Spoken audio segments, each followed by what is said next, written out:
Welcome back, Red Spotters, and the show here on Red Spotlight Entertainment. I'm your host, Alexis J. Soto, in another installment of our Beyond the Shield series where we recap every single new episode of Agents of S.H.I.E.L.D. for the final 7th season of this year, and I'm joined by my fellow agent, Mr. David Francisco. How are you doing this week? I'm doing really good. This week we're going to review episode 4, Out of the Past. And have I mentioned to you that I love this show? Because, and we're going to just jump straight into it. How we usually do these reviews is we go off broad generalities, whether we liked it or not, what are some big aspects of what we liked, and then with warning, at some point, we'll get into the details and the spoilers of it. But I think in an episode like this, it's really helpful that the format was really completely jiggered this week and done completely new. Mm-hmm. And so this week's episode obviously had a different event or format change as it was presented. You know, as we know that in this season, we are time traveling through the decades. Last week we landed in the 1950s, and they did this wonderful like alien UFO Area 51 theme. And this week, another part of the 50s, film noir. The episode was presented in classic black and white, and you know, I had a feeling that they would be doing a lot of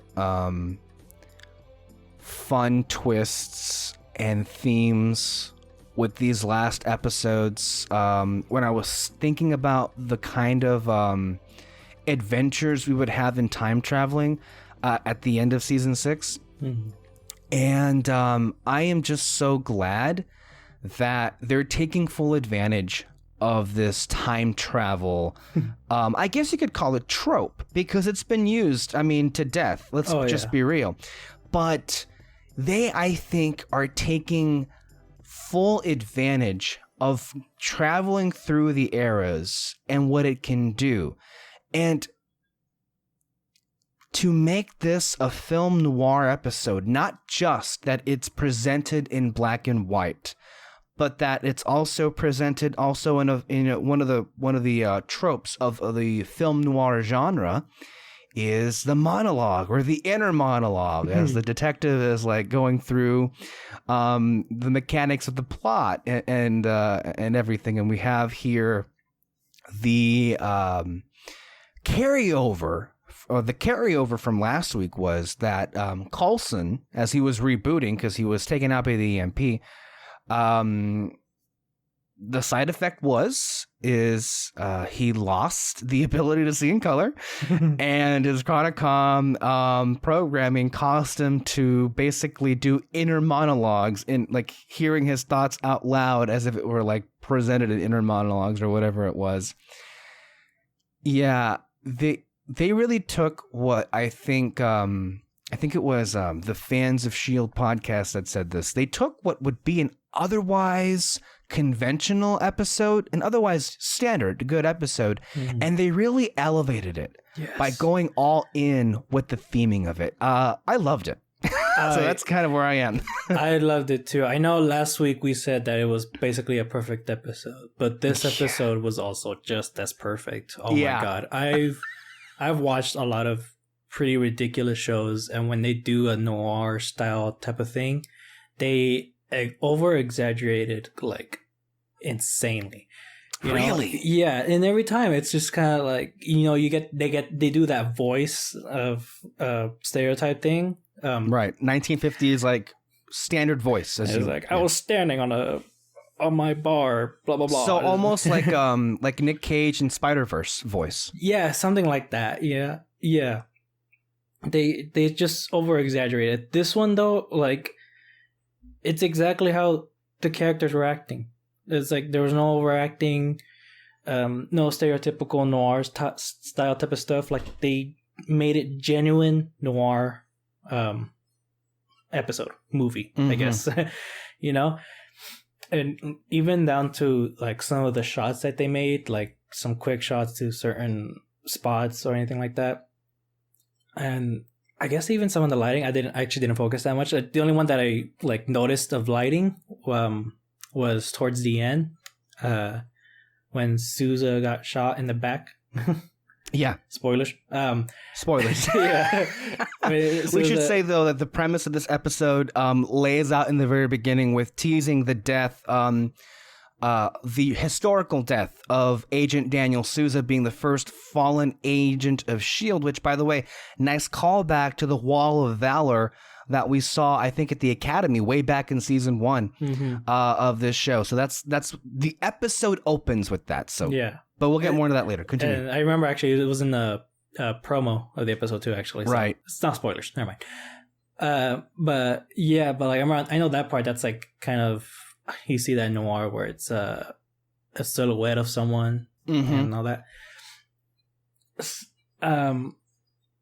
But also just the story itself. Like I said, it was practically perfect. Oh my god. Oh my god!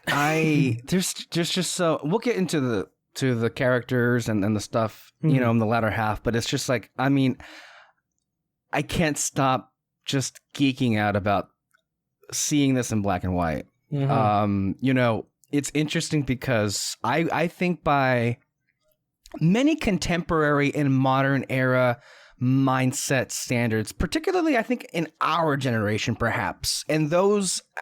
I mean, let's say mainstream, not so much like film geeks like you and me and everybody on this podcast. Like, we live and breathe movies and TV. Like, we talk about them every single day, every hour of the day. I mean, that's how we are. But most people aren't that way, right? And you'd think that there's this kind of, maybe more so perhaps with Gen Z now, there's this kind of, I don't know, inferiority complex when it comes to looking at black and white, because, I mean, if we look at the historical nature of television, we're all aware of that, you know, before color was a thing that you could, you know, capture on a camera, the first programs were black and white because that's what they could do. Yeah. And so it kind of has, I would feel in some circles, this stink that it automatically means that it's like lesser than, or that people are hesitant to watch that. I mean, I'll just say some of the best movies of all time still to this day are black and white. Go watch Casablanca. Is still, I think, maybe even better now than it ever was. That movie is one of the best movies ever made. I think Roger Ebert called that movie the best movie ever loved. I'll tell you that. So, for generation after generation. But I really love it. And even like some of the old black and white television that I've seen, in my past, not that I lived through it, mind you, but I like some of those shows that I've encountered along the way. There was this time where I got really into sitcoms, and I in a lot of ways really did grow up on I Love Lucy, from my mom. She loved that show. Yeah. So I kind of watched every episode. And so that kind of like, and I've seen episodes of I Love Lucy when they've done them in color, because recently they've been colorizing them, I guess you could say. But it's just not the same. It ain't the same. Even though I've also even seen, I think, most of the very, very first season of Doctor Who from, I think, 63? Was it 63? I don't even know what year it was. With William Hartnell, the first Doctor, with Susan and Ian and Barbara. And, yeah. In some ways, black and white is very forgiving for low-budget television shows, which, I mean, you know, in regarding Agents of S.H.I.E.L.D., we're not exactly... We don't exactly have the highest of budgets, shall we say. But what I'm trying to say is, I loved how this show looked in black and white. There are some scenes in this. I'm thinking of like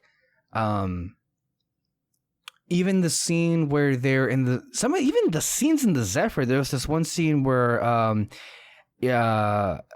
Simmons and Yo-Yo and May are having a moment, and you notice the Dutch angles, the certain camera angles that were of the time of that period, accompanied with the black and white and the lighting. Oh my God, it looked amazing. Mm-hmm. It looked amazing. Like, who would have thought Agents of S.H.I.E.L.D. would look so great in black and white? Yeah. No, I remember as a kid, just not being able to get into any like movie or show that was in black and white. Or even like some movies that are like from the 70s or 80s and they look kind of grainy today. I don't know why. Like as a kid, it just kind of took me out of it and I couldn't pay attention. But now though, like I fucking love it. You know, mm-hmm. I wish there would be more black and white film movies. And yeah, like I said, this I think this perfectly captured like a noir style film, the episode. Oh my God. The black and white thing was probably one of the reasons why it's so perfect. Honestly, I don't know. No, I think I mean they're using the genre to really make this episode a lot better than it otherwise would be. Not that it's bad, but it's, and you're also right when you say they don't necessarily like take it over the top. Mm-hmm. Like all that really is needed, and there's a lot of wonderful tropes where we have here. It's not, you have the 1950s setting, of course you have the wonderful costumes. I was even watching this live stream with the actress that plays Simmons, Elizabeth Henstridge. I think she was talking with I think it may have been the director of this episode. And they were saying that Clark Gregg, who plays Phil Coulson, and then also, what's his name? N.O.I.R. I forget his last name. I apologize. N.O.I.R. who plays Daniel Souza. Those actors, their faces are very much the kind of faces that you would see in 1950s television. So to have those two actors play a big part in this episode kind of made it much more convincing. Yeah. And of course you have the train set. You have a femme fatale who's trying to seduce Souza. Yeah. You have, I guess, Russians, although they're really Hydra. Yeah. There's a lot of stuff here. And the music too. You almost forgot about that. The music. Oh my gosh. You just those moments of intensity, and like you hear like a trumpet or something. I don't know what kind of instrument it was, but like might have been a saxophone, maybe. Saxophone, yeah, that's what it is. You know, they use it perfectly, like in the style, and it really built up the episode. Oh my God. You know, I like especially like the opening scene of the episode where we're pulling up to the title card. Which, by the way, I love the title cards this season. Yes. And no, I don't know if it's a secret amongst listeners. I certainly would hope it's not a secret to my Red Spotlight family here, but I'm a big jazz guy. Hearing the Agents of S.H.I.E.L.D. theme played on a jazz saxophone, I could die happy. is how happy that made me. Like here, I thought like I never like, because like last week we had the Agents of S.H.I.E.L.D. theme, but with like an alien UFO like zing to it, and then this week we have a fucking jazz Shield. And if you hear the closing credits of the episode, they have the full version of that, and I'm like, oh my God, yes, yes. I can't even put it into words how much I loved it. And I mean, just that specific moment of it. But of course, you're so right that the episode isn't completely enraptured in this music that just, I think, sells what it's absolutely doing. Oh my gosh. And even I think there are even some scenes where we have characters in the shadows. When we catch up with Wilfred Malik once he's captured Deke, like I think the longest time, like his whole office in that area is just almost completely in the shadows. Yeah. So the lighting should also be applauded in this episode as well.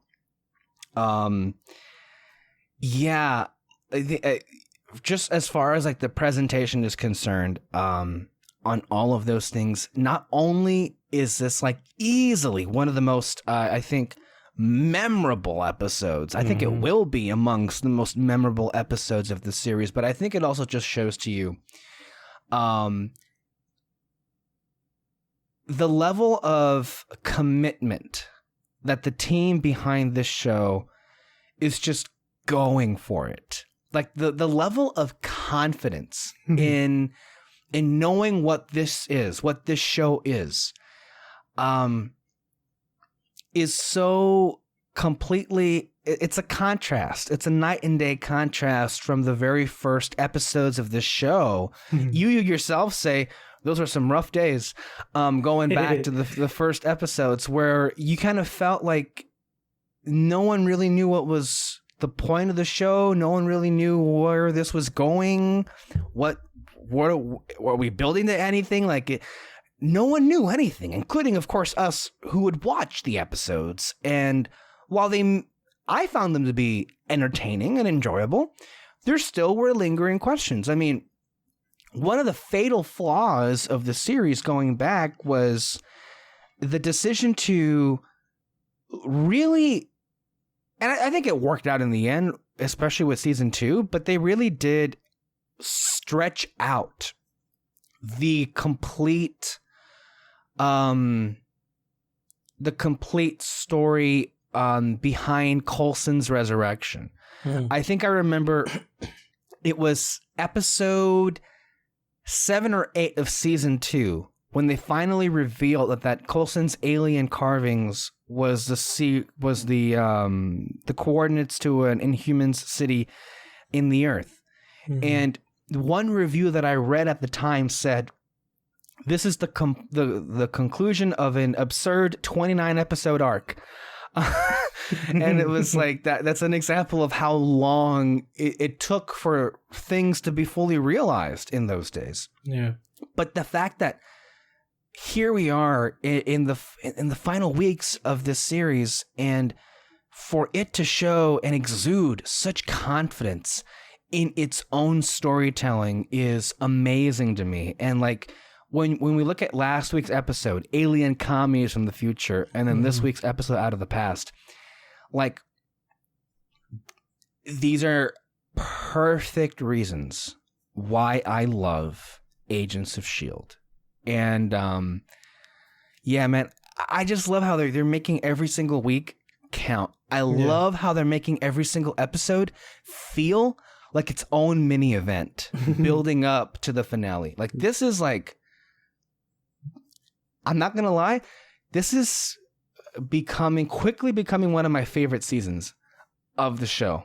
Yeah, same. How are you feeling? Yeah? No, same. Like I said, like I love it when shows get kind of ridiculous on things. And one of the best things about this episode, like I said, is that it didn't over-exaggerate. It knew what it wanted, what the characters, and it knew how to play with the genre to enhance the story. And I mean, I know next week they're gonna go to the what they say 70s? Yeah. 70s, yeah. And you already can tell that they're playing with the color in the cinematography, but also you already get like one reference in the promo.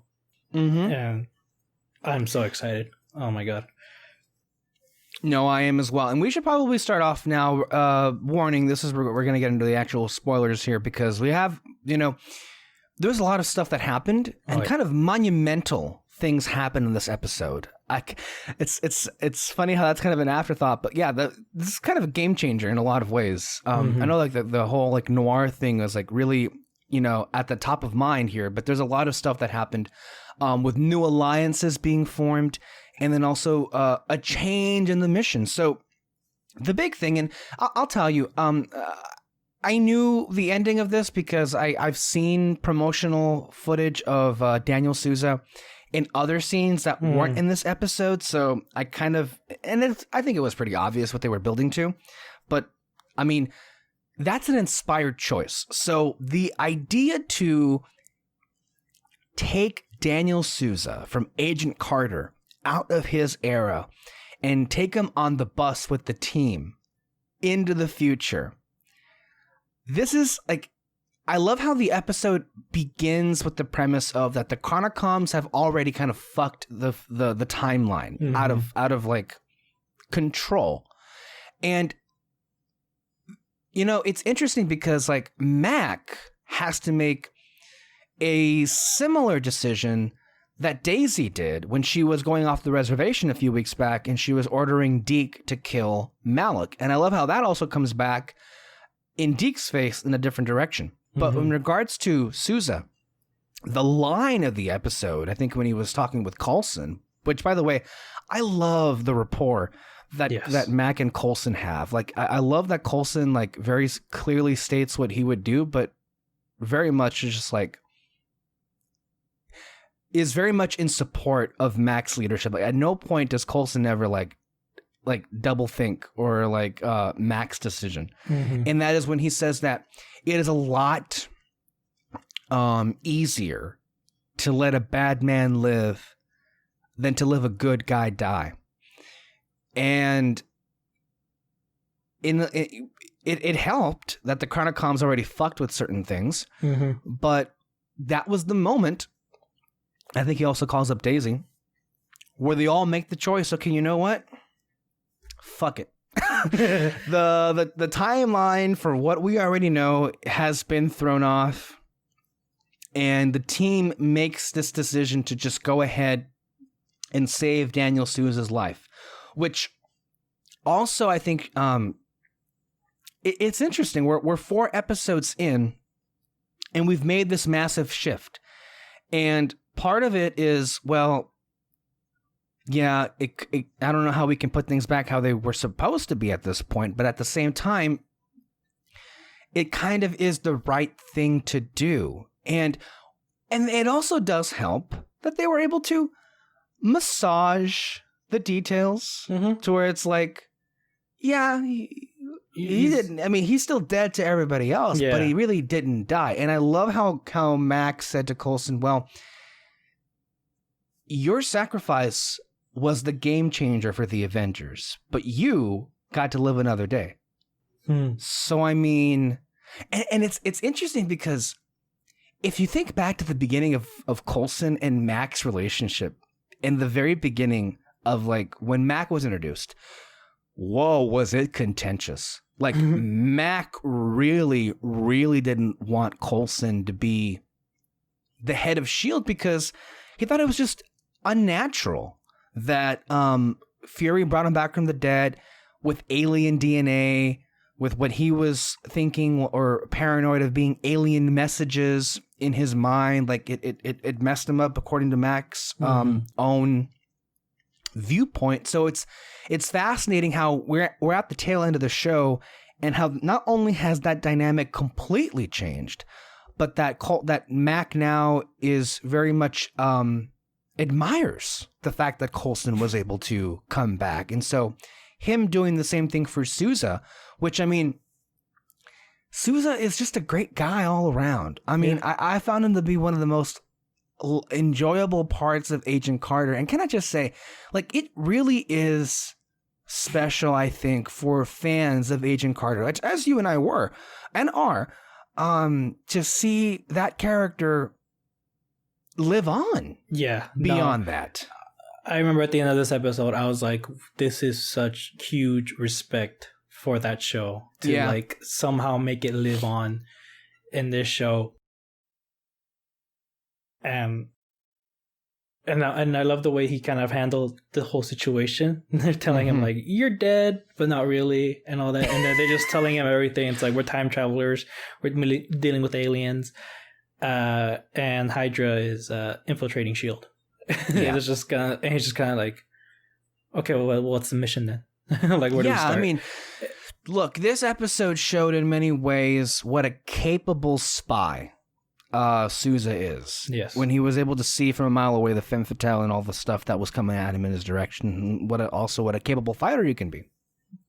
And Of course, as we mentioned last week, that he was one of the first to catch on to Hydra being inside of S.H.I.E.L.D. But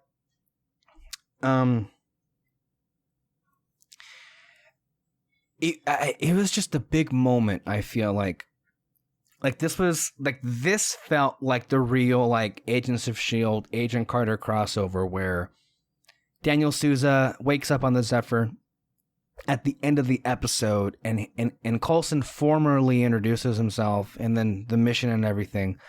And that moment where he says to him, "Welcome to life after death. I'll tell you all about it." Like, that just feels like the ultimate kind of crossover that ever could happen between two shows that take place in two different timelines and eras of so yeah,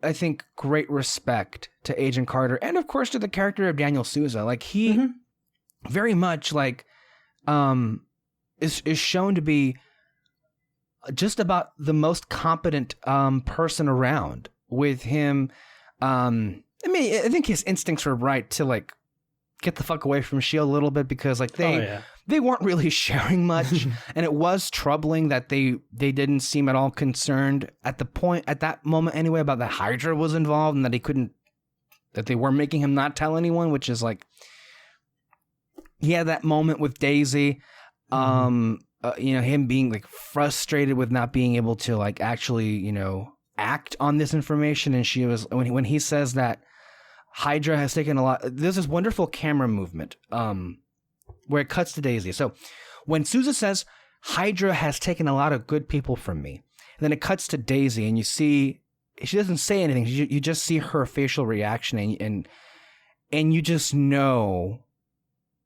you that look and that camera cut. To Daisy, it's like you're reminded, like what we had discussed, I think a few weeks back on the show, was, yeah, she knows. Yeah, she knows what that's like. Her whole life has been dictated by the evil of Hydra. No, for sure. That scene was honestly great for Daisy, and just kind of, again, it just what's the word? Like, it brings back up again just how much she's been through throughout these seasons. But also, it's a good way to kind of get almost kind of get us on our side to change time, basically, to like really mess with Hydra now. And like I say, it was a great scene. Yeah, and I feel like it's more fun this way. It's more fun to like, fuck it. Well, we're gonna just change time, because like in most time travel settings, like I think one of the things about what worked in Endgame's time travel is that they didn't give a fuck about what they were changing. They were literally stealing shit out of time, and like, fuck that shit, because it was alternate reality. However, in this case though, because this is a different mode of time traveling, they are changing the future. Yeah. This is basically the Doctor Who time travel rules. Only in this sense, instead of like the Doctor and his companions trying to, make sure everything stayed the same, fixed points in time, whatever. It's fun. It's a lot more fun this way to have the team like, you know what, fuck it. We're going to go ahead and like make a better future. Yeah. Especially since, the cat's kind of out of the bag at this point with the Chronicoms. Yeah. Interesting here. Like, I and this is so much better to me. Like, I was wondering, are we really going to have the entire like season just have the Chronicoms steal some shit or try to blow some shit up or try to kill somebody every single episode? Like, you can only do that, I think, a couple of times before you kind of get stale or bored of it. But oh boy, this alliance with Hydra, it's the best thing ever, honestly. I honestly didn't assume that was going to be like the whole season, just them trying to steal something or blow up something. I honestly didn't know what they were going to do. And at the end, when they both Hydra and the Chronicoms are meeting, and they do that alliance, I was like, oh my god, like what the heck is going to happen now? Like how is this gonna change like the entire series? And what I like when time travel shows do that, where like they change the time a bit, or maybe they try to like preserve it as much as they can. I hope they really get creative with it. So like with Sousa, it was, you know, they took him, people think he's dead, but really he's alive, just out of time. Which, what's up with Agent Carter meeting people that are out of time? It's like a common thing. Like, what the heck? It's the curse of her life, it seems. Yes, exactly. And so with the 70s, coming up with the 70s, like what? For one thing, it's always like a mystery. What's going to be important? What's happening in that time?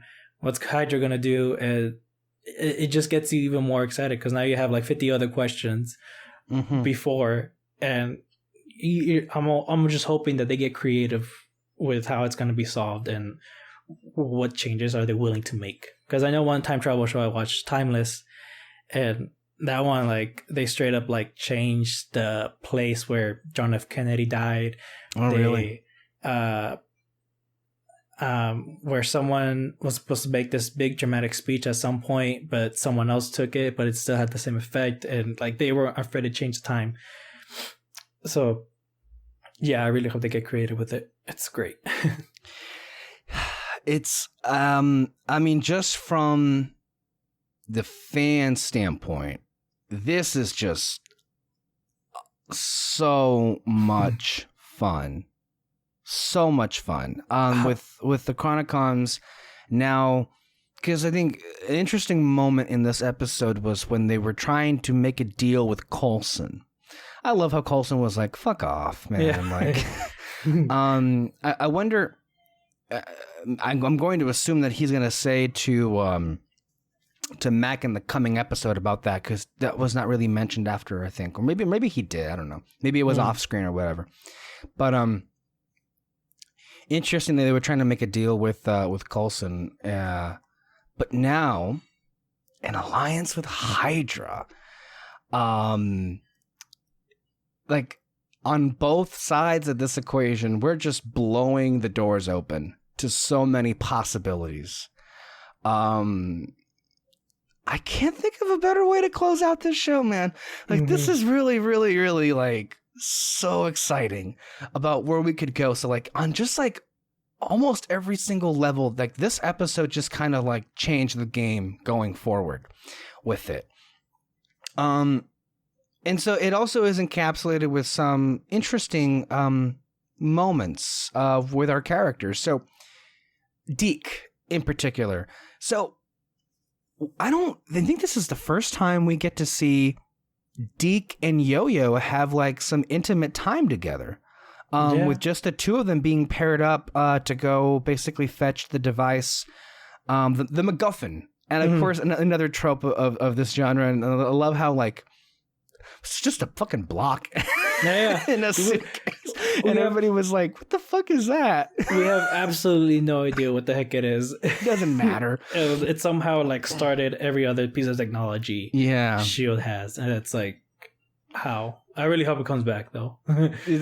And but I appreciated that interaction because I always, we have a large ensemble, and sometimes there are long periods of time where like we don't get to see like, certain groupings. And I love how the show is really, really doing a lot to make Deke feel more and more like a full-fledged member of this family.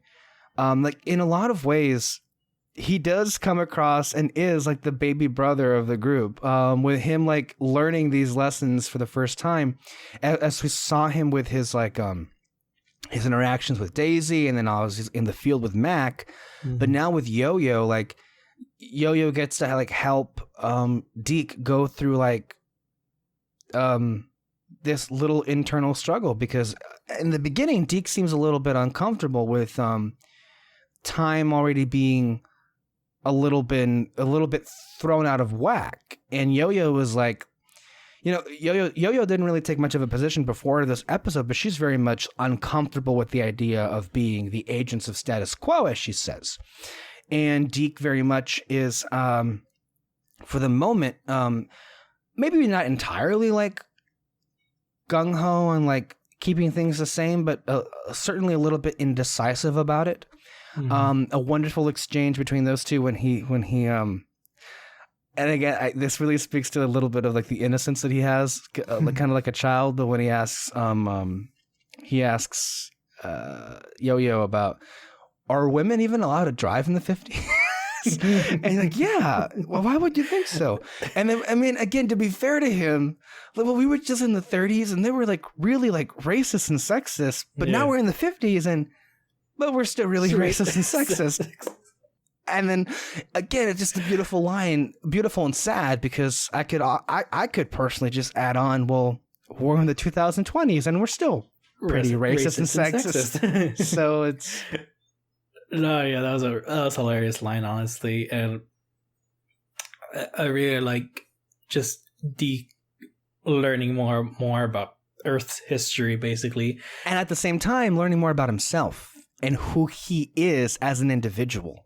Because it really, in kind of a harsh way, kind of bites him in the ass in this episode, not listening to Daisy and killing Malik. I don't know about that thing biting him in the ass, because if it wasn't Malik, if it was someone else but Malik, I think he would have died. But I think that kind gesture... Well, that saved him. No, you're right. What I meant to say is, yes, it did save his life, and maybe if it would have been anyone else, it would have cost him his life. But especially how the camera was placed in that scene where Malik shoots one of his henchmen right next to Deke. What I meant to say is, Deke kind of feels responsible for that guy having just been shot there. Like especially how the camera is like placed. You have the guy's body just stone cold dead on the ground. And then you have Malik thanking Deke for saving his life.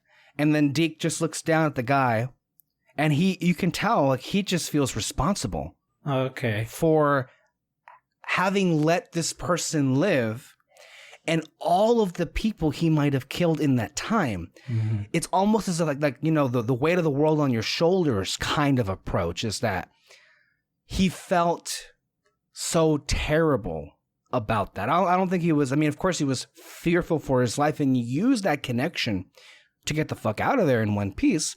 But in that moment, he saved his own skin by letting somebody else die. Okay. Yeah. Okay. I get you.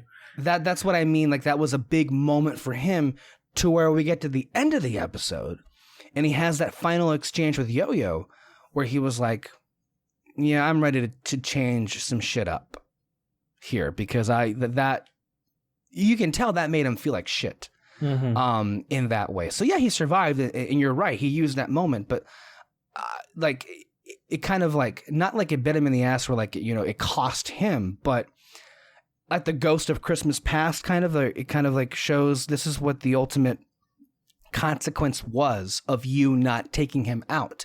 And then when you know even further that Wilfred Malik is going to be a bigger presence this season than we once thought.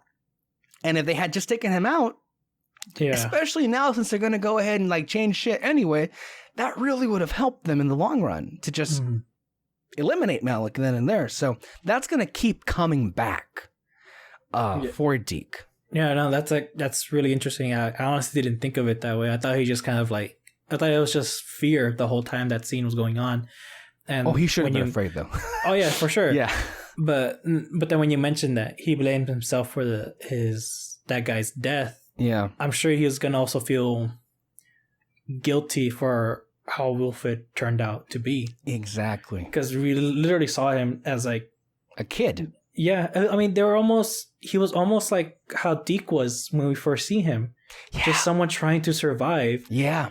And, with the right help, he turned out to be a great guy. But then Wilfred it's basically the complete opposite. Oh my god, dude, they're the exact same. Because Wilfred's a businessman. He built something oh my god, I'm an idiot. There's a lot of parallels there. When you just dig deep. That. Oh my god, oh man, I can't wait for their final interaction. I feel like they're gonna make Wilfred into a Chronicon, like how Coulson is. They might, because someone pointed out, I think on the I think it was on the Fans of S.H.I.E.L.D. podcast that I listened to, but somebody pointed out that in the episode Paradise Lost back in season 3, that was the episode where young Gideon Malik met with Daniel Whitehall. It was a flashback. That was also the episode where Hive killed Malik's daughter. And the timestamp was 1970. And Gideon Malik's father was Wilfred Malik, and that was when he was supposed to die. So the song, which that's funny, and I'll get back to that later on, that plays at the end, came out in 1973. So we may be dealing with a Wilfred Malik having a prolonged life, or maybe he did die but then come back as a Chronicon after 1970. So I think you may be onto something when you say that. Like, he may just end up being a Chronicon. Oh yeah, I could definitely see that happening, and it could also just make him just the head of Hydra now. Like, he is basically Red Skull at that point, and just to kind of, and I think it's just best to have like one consistent big villain. Yeah. Because with the Chronicons, I mean, you have that one guy that like teamed up with Wilfred, but I think, like you said, maybe 2 episodes ago, I mean, they're just stone cold killers. They're not really like, they're they don't blank seem slates. That big of a threat. Yeah. You need some personality, I think, to your big bad. And Wilfred, I think, fits that bill.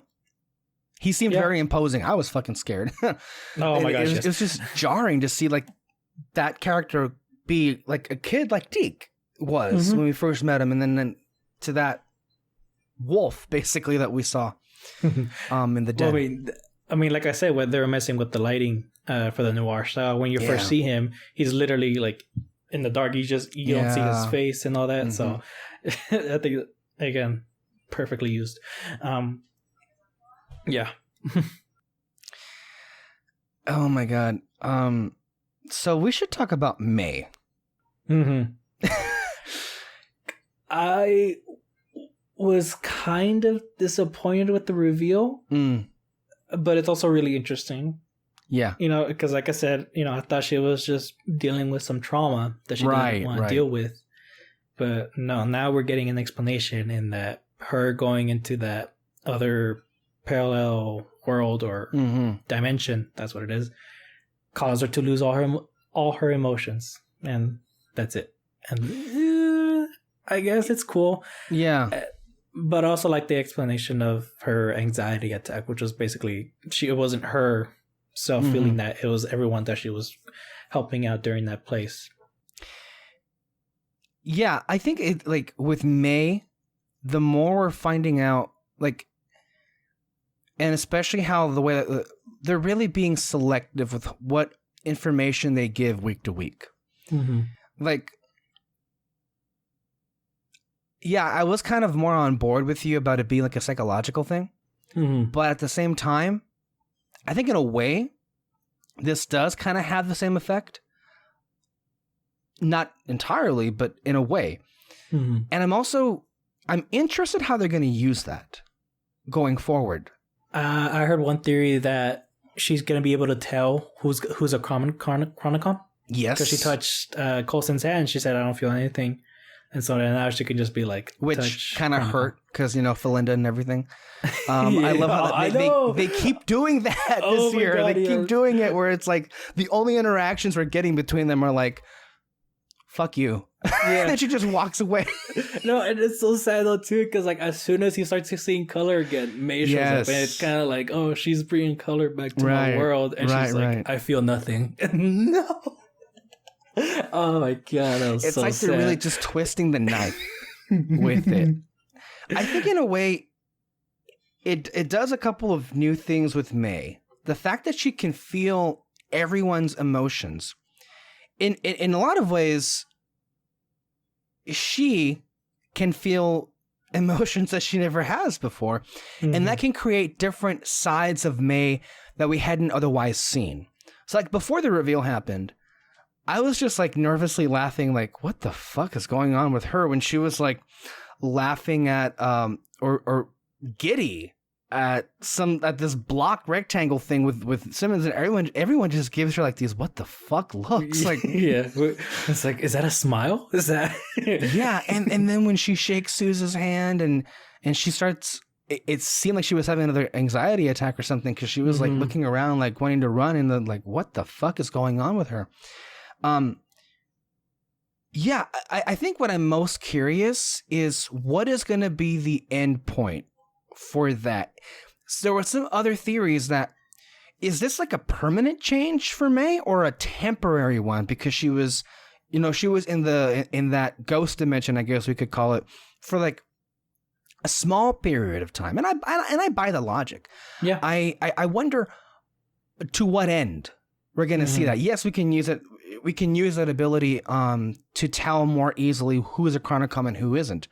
But more than being just a plot point, I'm sure there's also a character purpose to that as well.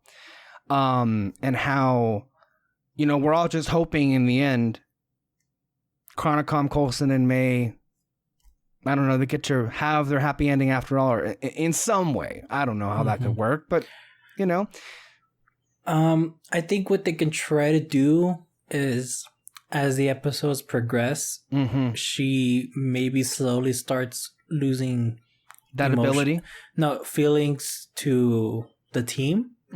So like, someone might be in danger, but like she's thinking about the mission first, and so she might let someone close to die, and then towards the end she can be like, oh, I messed up, and like she falls in love again with Coulson. I mean, that could be a cool build-up.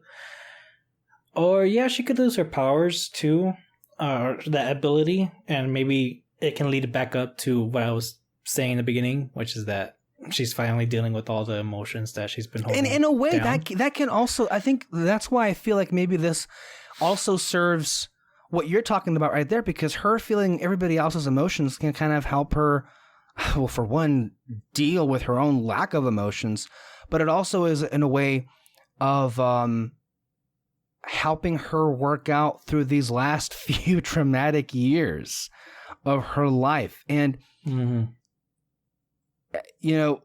I would imagine an influx of these emotions can fuck with you.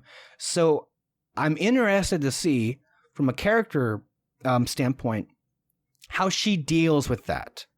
Like how she can find a way to like stable that, I guess you could say. Yeah, it is, I don't know, a little, it feels a little random, right? But at the same time, I can see them weaving that with her final arc this year, and her final endpoint. So as usual, and we know, I think, Natalia Cordova did say we're going to have a big Mei and Yo-Yo episode, or big moments in those characters in a future episode this year. So we'll have a lot more to go with those two, especially with Yo-Yo. So as always, keeping the door open to see where that goes. Yeah. Although, yeah. I mean, I can understand the disappointment, because it's just not what I think. There was something else that was there that maybe could have been maybe more organic, but we don't know yet, right? It can still build back up to that, right? Oh, if not, maybe it can just it'll be something else entirely, and it could still be great. I mean, I just gotta wait. Right. Yeah. So, and I mean, I also like that idea of that. She just keeps touching everyone from the other teammates, and she slowly starts like learning, I guess. What emotions are hers. I will say, it came out of left field. That's not what I was expecting at all. For sure. At all. It was really built up like awkwardly, but also kind of like frightening. And then once it's revealed, it's kind of like in these last 4 episodes, and it's like, and if you look back at those scenes, I'm sure you're like, okay, because the first person that she saw was Enoch, and he's a Chronicom, and she came off completely emotionless. Okay, go figure. All right, I think we can put the pieces back. So, which again is an aspect of what I love about Jed Whedon and Marissa Tancharoen and everyone involved in the creative process, where they can make things like just feel so neat when you go back and look at the previous installments and like, oh, okay, it was there, but now that I know that it was, now I see it before I hadn't already. I should have mentioned before, we talked about the music. Mentioned the composer Bear McCreary. I love all of S.H.I.E.L.D.'s music, but great job this week with Bear McCreary. I wanted to make sure to point that out. And we should talk about Enoch. Oh my God. Can he get a break? No, yeah, I felt so bad for him this episode. He was genuinely excited to hear from the team, and they're just like, sorry, another time. And then Deke was the only one that sounded excited to hear from him, if you noticed it. Like, he was the only one that was like, Enoch, what's up? Like, how are you doing? And by that time, though, he had given up, and it's just like, here, there you go. And he's just kind of like, oh, okay.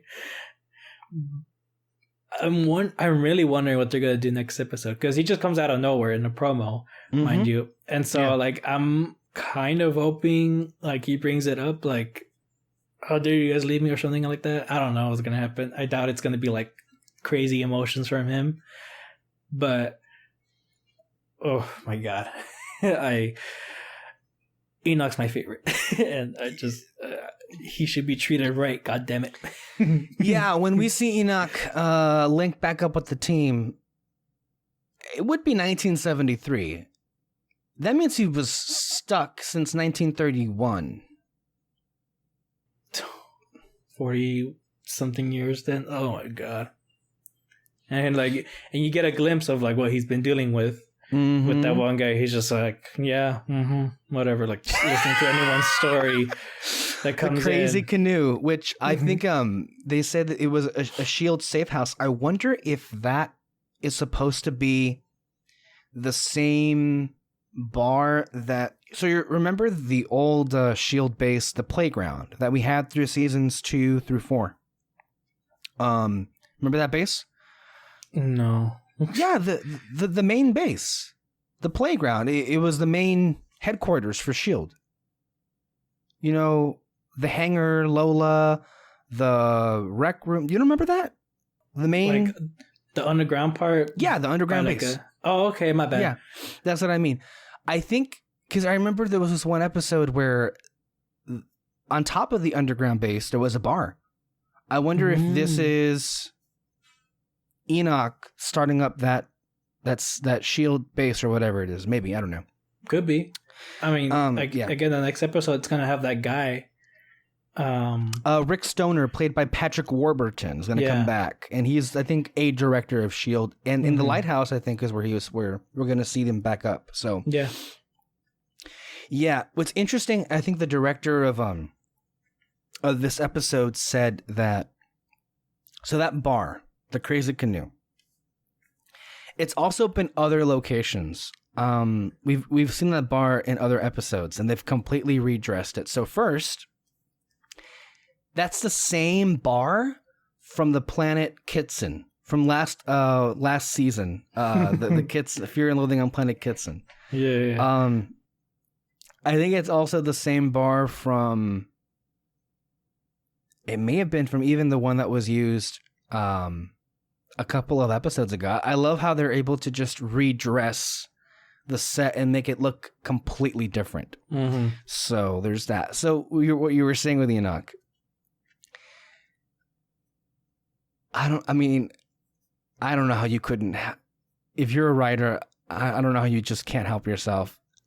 The laughs are just too easy, and they get harder and harder every single time. Like, when Coulson was like, "Oh my God, shut the fuck up and just link me up to the damn Zephyr," I felt so bad, but then I knew where this was going, and I was like, "Oh my God, those bastards are gonna fucking like hurt Enoch." And then even the second time when Yo-Yo called and like, "Agent Rodriguez, I see the news of my presence has been alerted. And like, I'm sorry, Enoch, we'll have to talk later. Can you please get me to the Zephyr?" And like, and it builds up to like, of course, the only person that gives a shit is Deke. And like, buddy, how are you? And at that point, Enoch is so fucking broken. He doesn't even listen. He just like, "I'll transfer." He puts the phone down. "I'll transfer." Oh my God, poor Enoch. And Deke's like, "What the fuck?"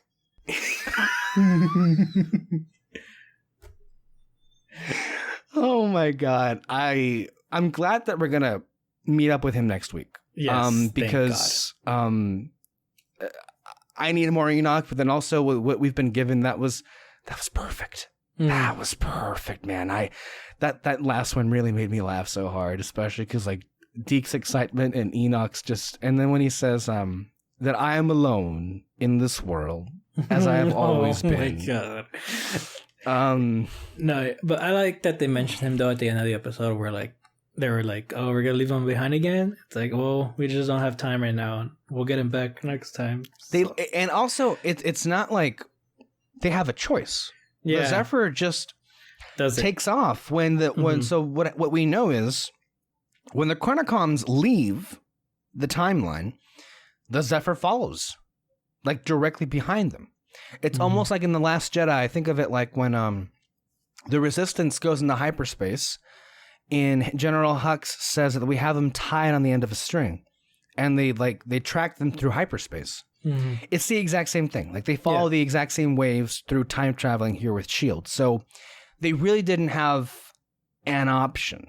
And if you think about it, however sad it is, if you're going to leave an agent behind, it's Enoch, because he doesn't age. Although, it's going to be interesting to see next how we link up with him next week. I actually had a thought that when they meet up with Enoch, he's gonna tell them like all that's been happening with the Chronocoms and Hydra teaming up. Like maybe he found out something, and I kind of hope he takes turns with Coulson and like staying behind since they both can't age. Right. It's just a funny thing that they could do. Yeah. I love that character so much. Oh gosh. One other like little I love how the episode ended, because that also in itself just made me laugh so fucking hard. When they're all trying to like figure out, do they use the radio to see what time or what year they're in, and it plays "No More Mr. Nice Guy" by Alice Cooper. What I love about that moment is everyone has a very like unique and at the same time similar reaction. It is this big like pan shot of everybody and their reactions to listen to the song and realizing what year they're in. I just love the silence. I love how sad, done, annoyed, irritated they all look. Like there were no words that were needed. They were just like, oh my God, they're so fucking dumb. Like it was so miserable, but it was so funny. Yeah, but also the song itself, like you said, it's titled "No More Mr. Nice Guy," which is exactly what they're being basically. Yes, it's like, we're changing the timeline. We're gonna mess things up now. You see, I didn't even think of that, but you're so right. Yes, man, that's actually pretty perfect. Yeah, it's great. Yeah, so like really, like there's a lot of what I really love about the creators and writers of this show, like not just Jed and Marissa, but their whole, team of writers with, Jeff Bell and Jeff Loeb and all of, we mentioned the Zuckermans from last week. They know this show, and you can just tell how much of it they care about. Like almost every single detail is like interwoven with not just the mythology of the series, but then also with the character, where they are with the character arcs, where the show is going. So, yeah, I mean, God, I for one am happy that we're having these conversations on Red Spotlight, that you and I get a chance to like take an hour and talk about the episode, because I feel like it's making the final season much more of an event. Mm-hmm. And we're also getting to appreciate a lot of the stuff that we love much more. Mm-hmm. And this is crazy to think about, but Agents of S.H.I.E.L.D. Season 7 has kind of been back for a month already. This is the 4th week. Yeah. Can you believe that shit? Yeah, we still got another month. Another month. More than that. We got at least what? A month and a half left? Yeah. Yeah. I've been liking these conversations too. Just like everything we're kind of theorizing, but also just little details in the episode that, you know, really shows just how great these creators are, how great these actors are. Mm-hmm. It's a great build up to the finale. Speaking of theories, we also had some other theories that seemingly were kind of dashed. I think someone pointed this out that I was reading in the comments, but we had suspected perhaps maybe what's inhibiting Yo-Yo and her powers is perhaps that she's pregnant. Maybe she could still be that, and maybe it's like the beginnings of it, but didn't Simmons like give her a full like checkup and physical like in the very first episode of this season, and wouldn't she have caught that? Yeah, probably. Yeah, she did, huh? Yeah. I mean, she could have overlooked it by accident, because I'm sure she could have just like checked her vitals, her brain, any other important organs going on, and then because she's checking on them, but then they go straight to a mission. So I mean, who knows? Right. So we'll see what it is. Yeah. I'm still open for it being that, because it's not explicitly stated that it's a complete physical, that she's just checking, you know, where it is. But yeah. So if it's not her being pregnant, then I really, really wonder what the fuck it is. I mean, we thought May was dealing with some psychological trauma, but they completely went something else with it. Yeah. Who knows? Man, this show.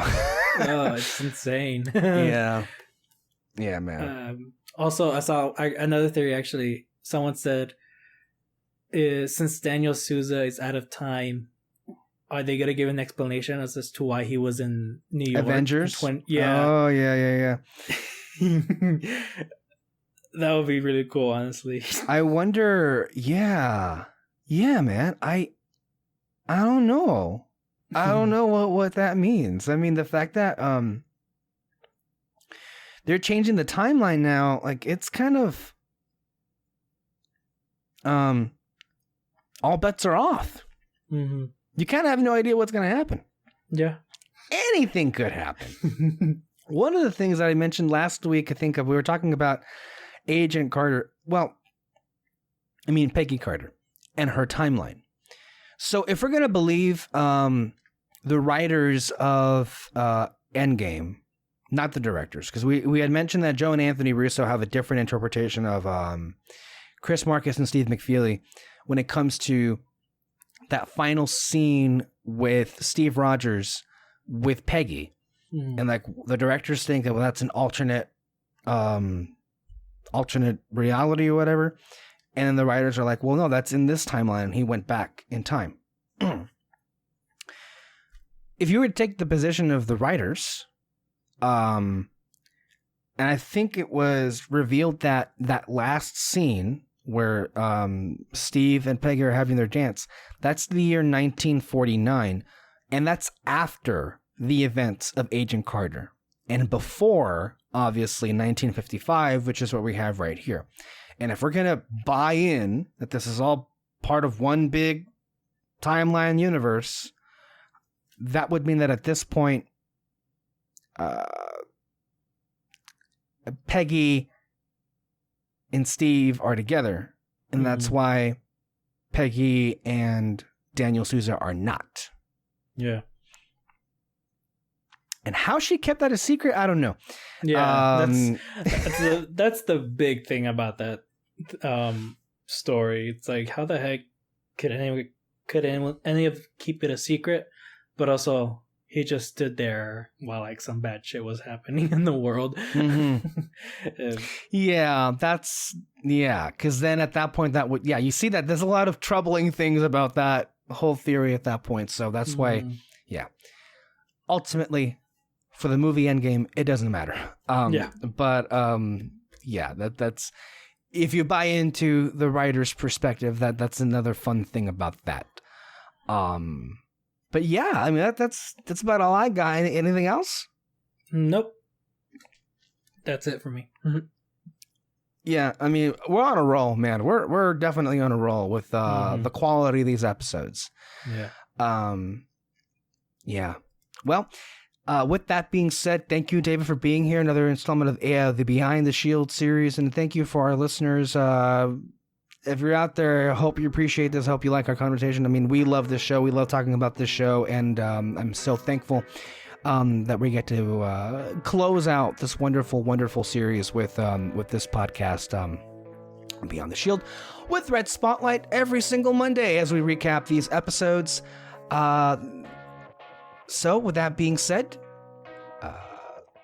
I guess this is where we close. Apple, Spotify, CastBox, find us all on there.